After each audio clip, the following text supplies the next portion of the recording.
নমস্কার। দীর্ঘ প্রতীক্ষার অবসান ঘটিয়ে আজকে যে লেটেস্ট আপডেট সেটি হলো এসএসসি চাকরি বাতিল অর্থাৎ 26,000 চাকরি বাতিলের মূল রহস্যটা কী এবং সুপ্রিম কোর্ট অফ ইন্ডিয়া কী বলেছে আমি পুরো বিষয়টি বলবো। এবং আগামী 7ই জানুয়ারি 2025 মঙ্গলবার কিন্তু চূড়ান্ত রায় হতে পারে। দেখে নাও আপডেটটি কী রয়েছে। তো বন্ধুরা, ভিডিওটা কিন্তু অবশ্যই হেল্পফুল হবে, তোমরা এখন একটা লাইক করে দিও। আর চাকরি সংক্রান্ত সমস্ত আপডেট সবার আগে অথেন্টিক পেতে চ্যানেলটি অবশ্যই সাবস্ক্রাইব করে সঙ্গে থাকতে হবে।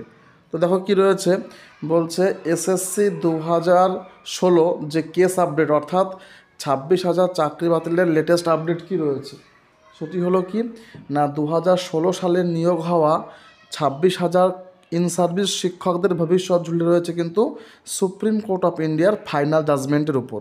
এই আমরা প্রত্যেকে জেনে গেছি, কখনো বলছে প্যানেল বাতিল, কখনো বলছে না সবার চাকরি থাকবে। কিন্তু বিষয়টা কি লেটেস্ট আমি সেটা এই ভিডিওতে শেয়ার করব। এবং কি বলা হয়েছে যে গত 19শে ডিসেম্বর 2024 বৃহস্পতিবার সুপ্রিম কোর্টে যে রায়দান হলো বা যে অর্ডারটা হলো সেখানে কিন্তু পরিষ্কার লিখে দিয়েছে বা বলেছে 26,000 চাকরি কিন্তু পুরো প্যানেল বাতিলের হুঁশিয়ারি দিয়েছেন প্রধান বিচারপতির বেঞ্চ। তো বিষয়টা কিন্তু খুবই গুরুত্বপূর্ণ এবং উদ্বেগজনক।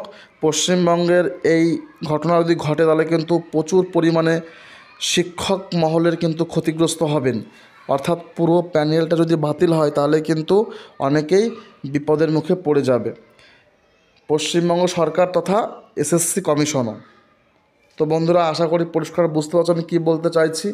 এবং সবচেয়ে গুরুত্বপূর্ণ আপডেট সেটাই যে এসএসসি কমিশন যদি যোগ্য ও অযোগ্যদের তালিকা জমা করে সুপ্রিম কোর্ট অফ ইন্ডিয়াতে, তাহলেই যোগ্যদের চাকরি বাতিল হবে না, তারা কিন্তু পুরোপুরি যোগ্য বা সমস্ত কেস ডিসপোজ হয়ে যাবে।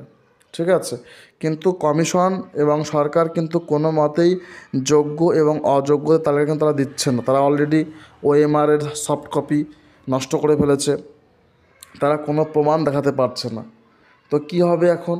এখন সবাই তাকিয়ে আছে এই প্যানেলের উপর যে কি হয় প্যানেলের ভবিষ্যৎটা। এবং সবচেয়ে গুরুত্বপূর্ণ তথ্য আমি এটাই বলবো যে পরবর্তী শুনানি কিন্তু রয়েছে আগামী 7ই জানুয়ারি 2025 মঙ্গলবার।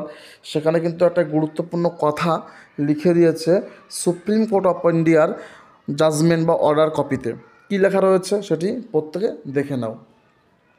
লেখা রয়েছে list on 7/1/2025 as the first item on the board. এটা কিন্তু খুব একটা গুরুত্বপূর্ণ কথা লিখেছে, সেটা আমি আবারও বুঝিয়ে দিচ্ছি বিষয়টা কি বলেছে। List on 7/1/2025 as the first item on the board, অর্থাৎ 7ই জানুয়ারি 2025 মিসলেনিয়াস ডে অর্থাৎ মঙ্গলবারে কিন্তু প্রথম থেকে কিন্তু এই শুনানিটা শুনবে প্রধান বিচারপতির বেঞ্চ। তো বন্ধুরা, সেদিন কিন্তু একটা ফাইনাল জাজমেন্ট আসতে পারে, আমরা সেই দিকে নজর রাখবো। তোমরা অবশ্যই দেখো এবং দেখে নাও, আমি দেখাচ্ছি সম্পূর্ণ বিষয়। তো দেখো, এটা কিন্তু আইটেম নম্বর 1, 2, 3 ছিল কোর্ট নাম্বার 1-এ সুপ্রিম কোর্ট অফ ইন্ডিয়ার জাজমেন্ট কপি। এখানে কিন্তু পরিষ্কার বলেছে the state of West Bengal versus Baishakhi Bhattacharya বা চ্যাটার্জি, তার কিন্তু যে কেস ফাইল সেখানে দেখো পরিষ্কার লিখে দিয়েছে। আমরা এত কিছু দেখব না, আমরা মেনলি অর্ডার সেকশনটা দেখে নেব। তোমরা প্রত্যেকে ফলো করবে। আর যদি তোমরা চাও এই সম্পূর্ণ পিডিএফটি, অবশ্যই ডেসক্রিপশন বক্সে যাবে, শিক্ষক সংগঠনের পক্ষে তোমরা কিন্তু পাবে এই পিডিএফটি। কি বলা হয়েছে? বলছে 19/12/2024 this matters were called on for hearing today, অর্থাৎ 19 তারিখে কিন্তু এই কেসটির হিয়ারিং হলো সুপ্রিম কোর্ট অফ ইন্ডিয়া। সেখানে কী বলেছে, অনারেবল চিফ জাস্টিস এবং জাস্টিস সঞ্জয় কুমার দুজন কিন্তু তারা ছিলেন একই বেঞ্চে। সেখানে দেখো কী বলেছে, ফাইনাল জাজমেন্ট একটু দেখে নেব অর্ডার কপি কী দিয়েছে। দেখো, প্রচুর কিন্তু অ্যাডভোকেট রেসপন্ডেন্ট ছিলেন, প্রচুর পরিমাণে। সুপ্রিম কোর্ট তোমরা বুঝতেই পারছো, এখানে কিন্তু প্রচুর পরিমাণে জাজ অ্যাডভোকেটের নাম কিন্তু এখানে রয়েছে। তো আমরা এখানে যেটা দেখব, মেন অর্ডারটা দেখে নেব, এইখানটা প্রত্যেকে ফলো করো। কি বলেছে, রিলিজড অন 7/1/2025 মঙ্গলবার as the first item on the board. এটা কিন্তু একটা আশার আলো, যারা যোগ্য চাকরি প্রার্থী তাদের ক্ষেত্রে কিন্তু খুবই গুরুত্বপূর্ণ আপডেট। এটা কিন্তু প্রথম থেকে কিন্তু সুপ্রিম কোর্টের প্রধান নতুন বিচারপতি সে কিন্তু শুনবেন কী কী বিষয় হলো। তো বন্ধুরা, আশা করি ভালো খবর আসবে। প্রত্যেকে চ্যানেলের নজর রেখো। সাবস্ক্রাইব করলে প্রথমে বেল আইকনটা প্রেস করে তাহলে তোমার সমস্ত আপডেট পেয়ে যাবে। আর কি হতে পারে প্যানেলের ভবিষ্যৎ, তোমাকে তো অবশ্যই ডেসক্রিপশন বক্সে গিয়ে কমেন্ট সেকশনে কিন্তু কমেন্ট করতে পারো। Thank you, thanks for watching, সঙ্গে থেকো।